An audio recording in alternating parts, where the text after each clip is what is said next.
shut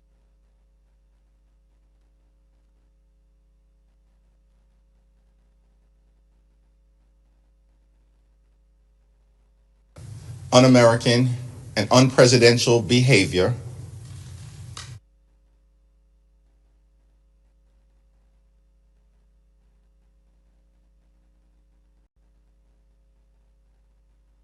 crisis that they've created. Tens of millions of Americans, all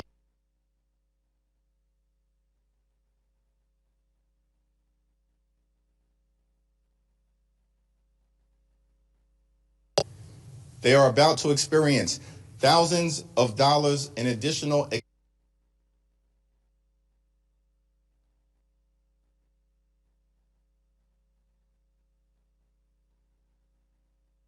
sustainable. And Republicans have refused to address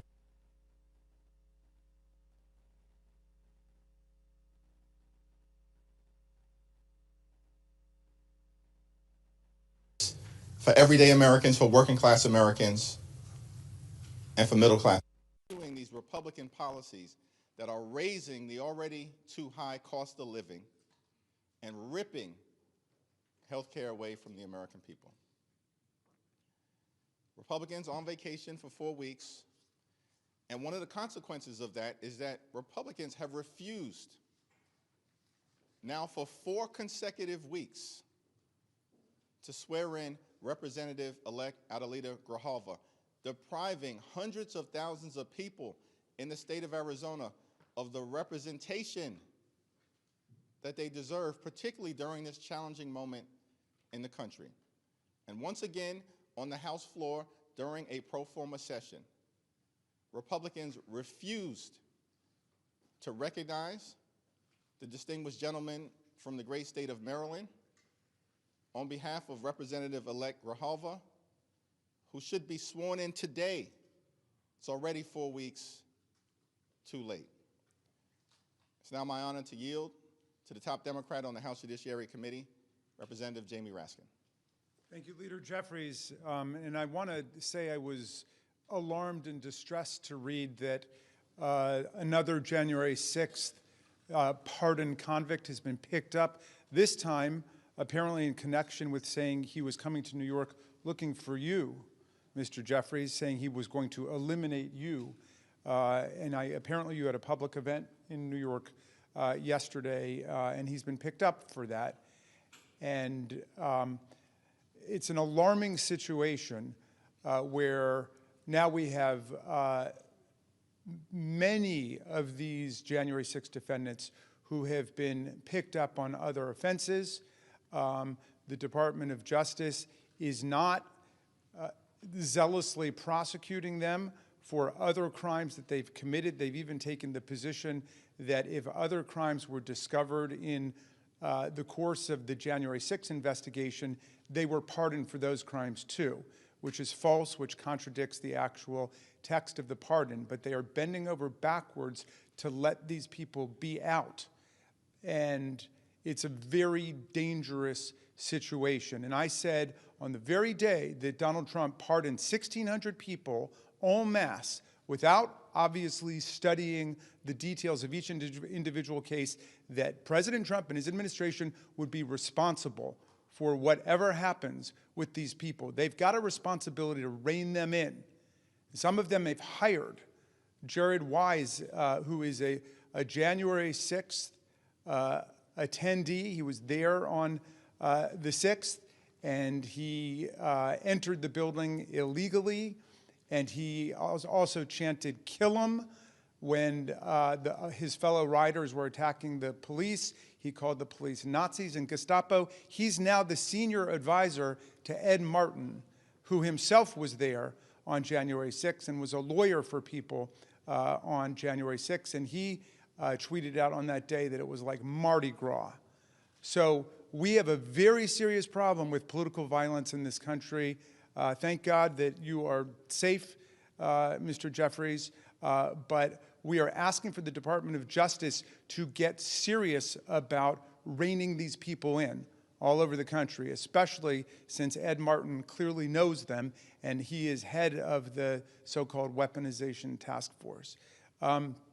It was my honor and it was my pleasure to be accompanied today by our new colleague, Congresswoman-elect Adelita Grijalva from the great state of Arizona. She accompanied me to the floor. I tried to get recognition. There was no other business today. I was standing directly opposite the acting speaker for the day, Mr. Herodopoulos. The moment the Pledge of Allegiance was over, I asked for recognition because I wanted to move a unanimous consent motion that the Speaker of the House be directed to move on the next legislative day, tomorrow, to swear in Ms. Grijalva, and yet he turned away, he pretended he didn't notice me, and he scurried out of the room, which to me is disgraceful. We need to act on this. Ms. Grijalva's hundreds of thousands of constituents deserve to be represented in Congress. And even during these pro forma sessions, all of us who are members of Congress, including Congresswoman-elect Grijalva, can introduce legislation. But Ms. Grijalva, as I understand it, I'll let her tell you about it, she is not able to do constituent work for her constituents. We are trying to get in touch with Social Security, Medicare, Medicaid, the VA every day on behalf of our constituents. Meantime, she's got constituent requests piling up on a desk, and I'd be very interested to hear you talk, Adelita, about what resources you have and what resources you don't have. But we consider you an elected member of Congress. There's no right or power that's been invoked by Speaker Johnson as to why he continues to refuse to swear her in. So I'm just here to endorse all the demands of our leadership. We should bring Congress back. The Republicans should get back to Washington, and we should restore all of the health care that's been savagely cut by the Republicans' dreadful, awful bill, and we should swear in our new colleague, and we should move forward with the business of the people. I am very pleased to introduce you to Adelita Grijalva, our most newly elected member of Congress who continues to wait to be sworn in. Thank you. Thank you. Buenas tardes. Good afternoon.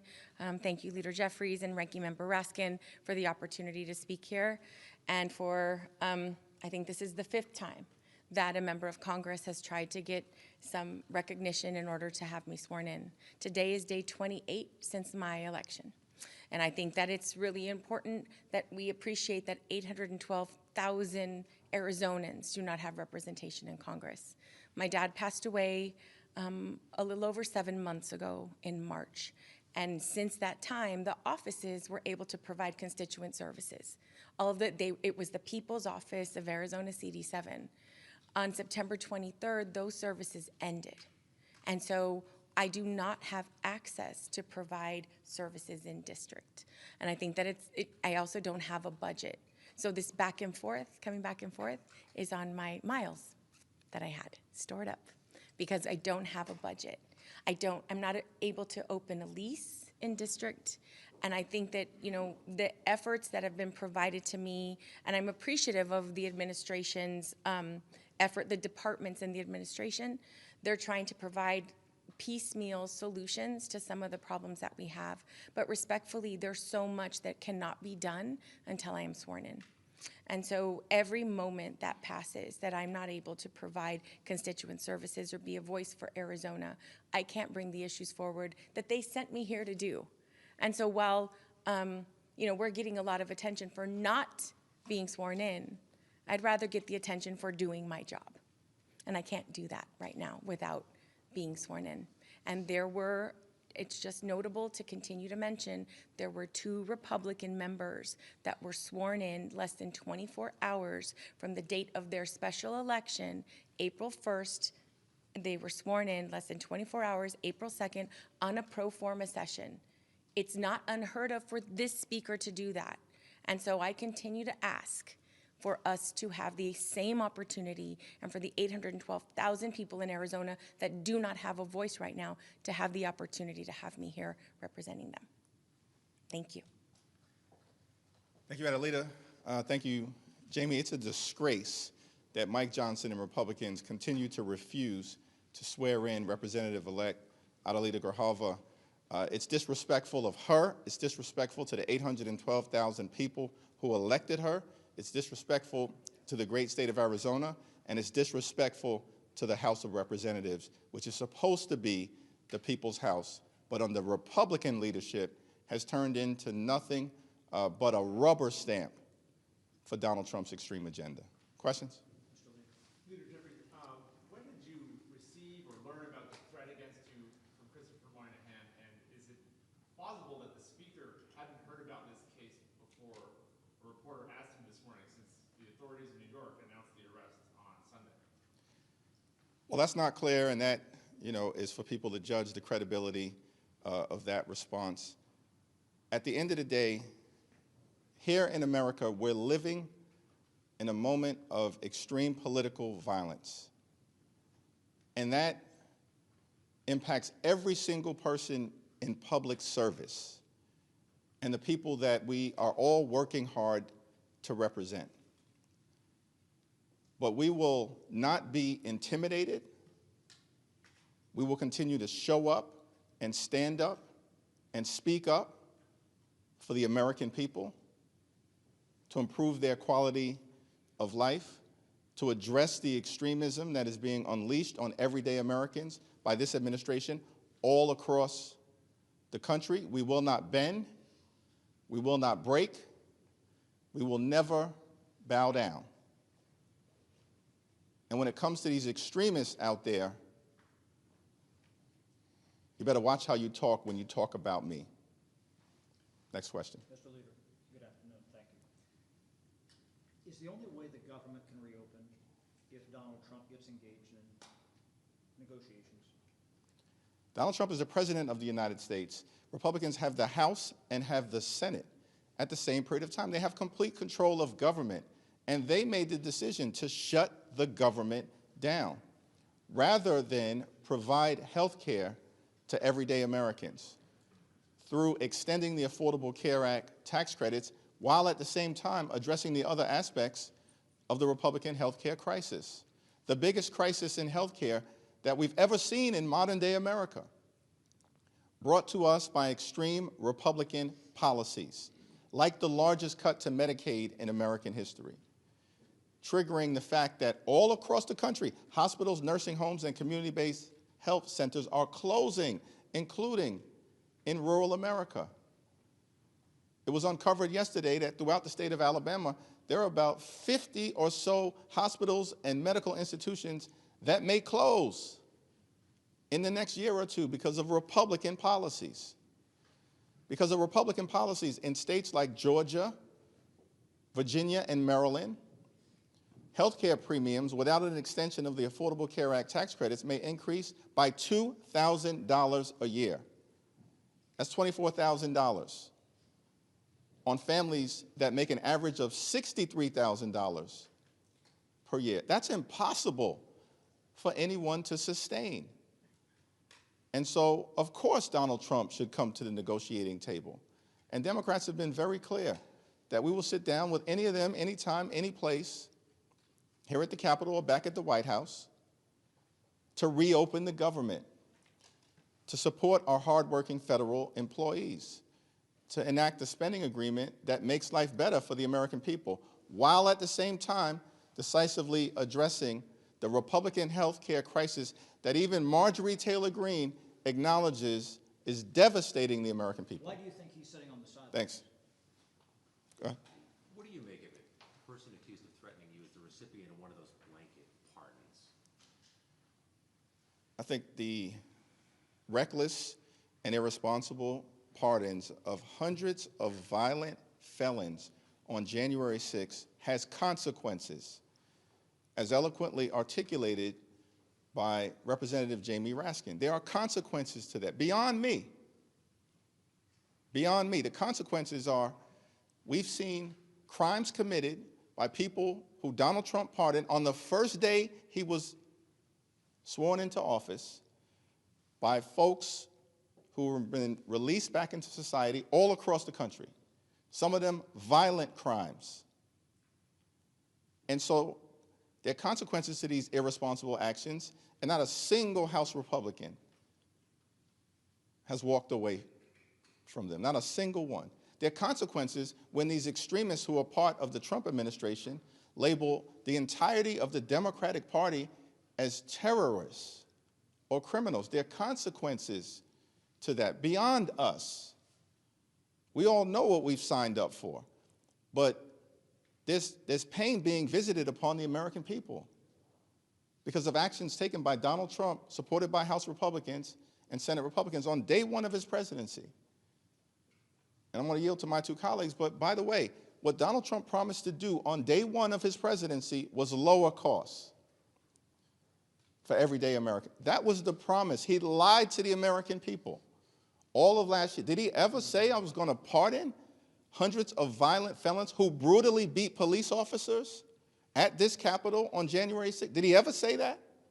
Was that the promise that Donald Trump and the Republicans made to the country? No. They failed to lower costs, have done nothing. Life is more expensive for everyday Americans. Electricity costs up. Grocery costs up. Housing costs up. Now they want to jack up health care premiums on working class Americans. But they have time to pardon hundreds of violent felons, release them back into society, threatening the public safety of everyday Americans, and then can't spend a moment trying to make life more affordable, make health care more affordable for the American people. Can I add Jamie? one thing to this? Thank you for that question. Up until Donald Trump, the pardon process was governed by Department of Justice rules, by statute, and of course by the Constitution. And there was a very set pattern, which is each pardon application was considered on its own.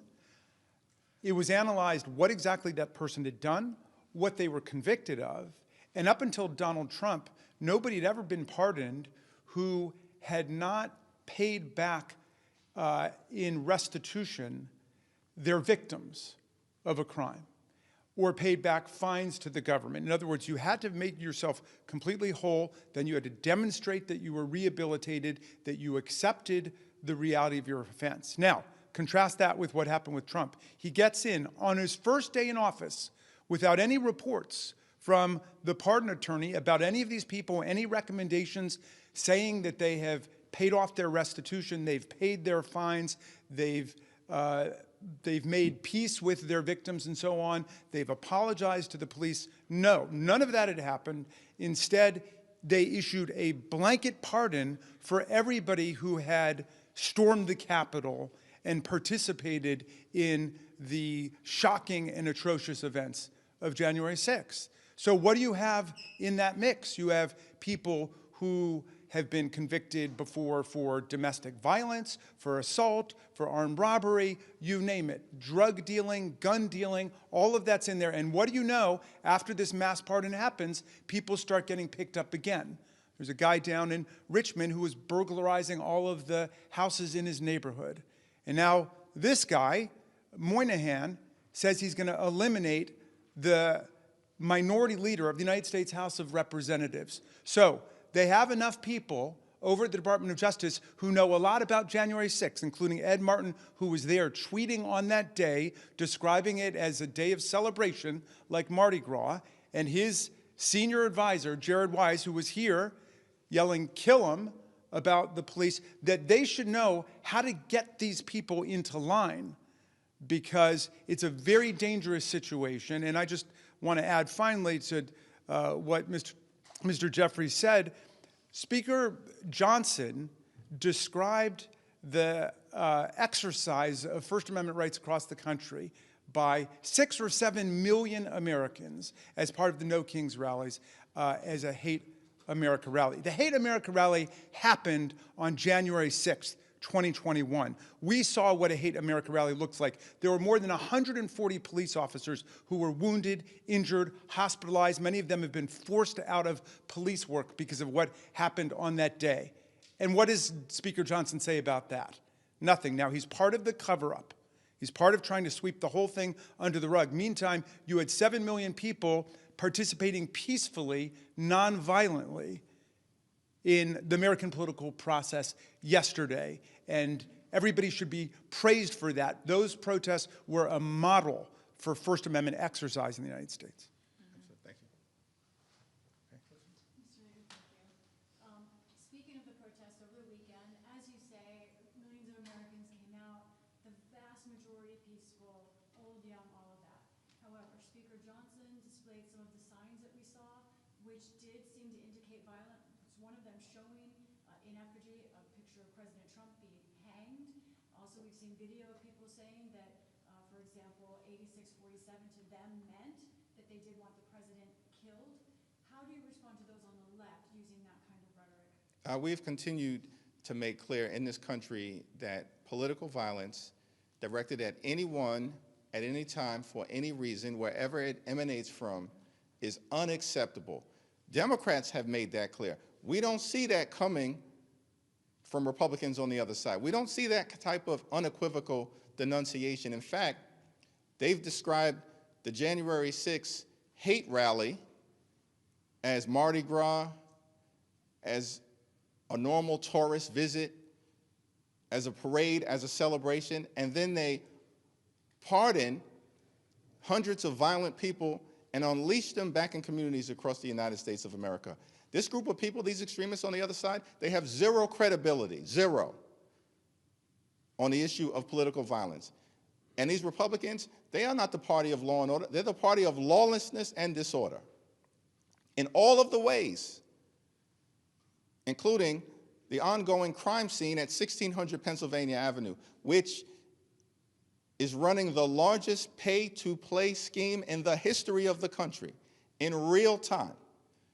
And we hear nothing but crickets from Mike Johnson and the other side of the aisle. Get lost with your denunciations. The No Kings protest was peaceful, it was powerful, and it was patriotic. Millions of people, more than 7 million people. And so I've got no time for these people on the other side of the aisle. Are you worried about rhetoric on the left? We have continued to denounce political violence wherever it emanates from. It will be nice to see that type of denunciation coming from Republicans. Adelita, you want to say anything? I think that in Arizona, we know very well what political violence looks like. Former Representative Gabby Giffords was shot while she was doing a Congress on Your Corner event. I think that what needs to be done is complete condemnation of any violence. And when you think about when we've all served locally, right? We all want to encourage people to get involved in our political system. The best representatives are those that are homegrown and are motivated to do this kind of service, like a public servant and servant leadership. And when we are faced with violence and attacks, it doesn't matter how strong people look on the outside, it shakes you on the inside. There is absolutely no reason why Leader Jeffries' family should be concerned about his safety.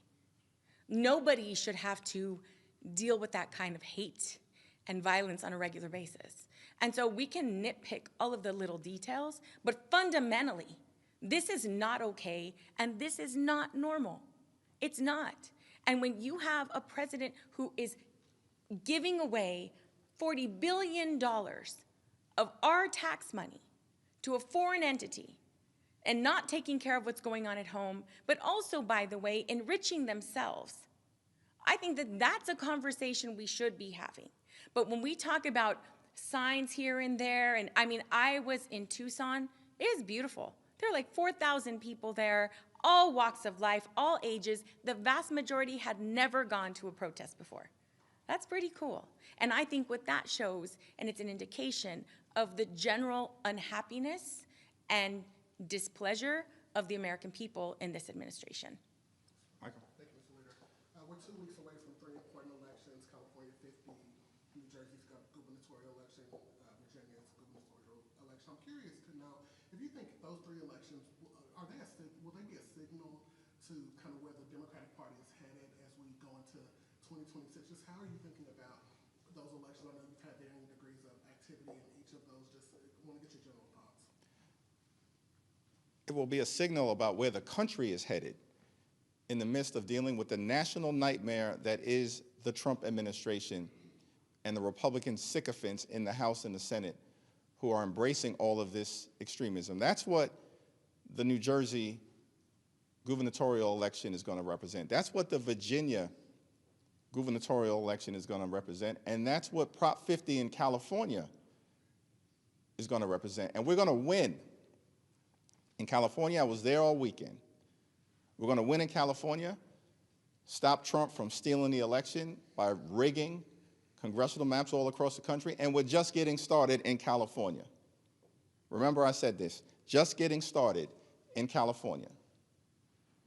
And we're going to win in Virginia, and we're going to win in New Jersey, because the American people are fed up that Republicans would rather spend time on vacation on the golf course, give $40 billion to a foreign entity, and can't find resources to extend the Affordable Care Act tax credits days away from November 1st and the open enrollment period. That's who these people are right now, and that's why Democrats are fighting hard across the country, every day, every week, every month, this year, next year, until we get to the midterm elections and can begin to end the national nightmare that Republicans are visiting on the American people. Congresswoman-elect, can I ask if you've heard from the Arizona Attorney General about the lawsuit against Speaker Johnson? I believe that a lawsuit is being filed today. I don't have any other details, but I believe it's happening very soon. Thank you. I want to ask about your conversation with Speaker Johnson over the weekend. Did you discuss any changes to the CR or any way to extend the ACA? It's a private conversation that will remain private. Thanks. Given the rise of political violence, and especially this latest threat against you, should numbers have increased security? And if so, what is the legislative path forward? Could there be a vote on a standalone bill? Because I know there was some language in the CR. Representative-elect Adelita Grijalva said it in such a powerfully eloquent way. But we have a responsibility here in Congress to make sure that everyone can safely do their jobs, particularly in the People's House, because we pride ourselves in this institution as being the entity in the federal government that's closest to the American people, that's out and about with the American people, that reflects the hopes, the dreams, the aspirations, the fears, the concerns, the anxieties, in the words of the framers, the passions of the American people. That's what makes the House so special. And so for members to be able to continue to do their jobs in that regard, we certainly have to increase significantly the amount of safety that is provided. And we continue to work on that. Significant steps have been taken, and more needs to be done. But at the same period of time, what's even more important, in my view, is that we work on issues of importance to the American people. House Democrats are here. We'll be here all week. We were here last week. We were here the week before and the week before that, ready, willing, and able to do the job, to reopen the government, to address the Republican health care crisis, to deal with the fact that America under Donald Trump, including because of his tariffs, has become far too expensive. And the Republicans are doing nothing about it. Literally, these are people, these extremists. I think it was earlier today. They were dining on taxpayer dollars at the White House when they just enacted the largest cut to nutritional assistance in American history. And the consequences of that policy are being felt right now. They literally, Republicans, ripped food out of the mouths of children, hungry seniors, veterans, and family. Why did they do this? To provide massive tax breaks to their billionaire donors. And they made those tax breaks permanent. And now this same group of extremists can't even be bothered to have a conversation about extending the Affordable Care Act tax credits for working class Americans, middle class Americans, and everyday Americans, they are a disgrace. And that's why they're about to lose all across the country 2 weeks from today. Thank you all.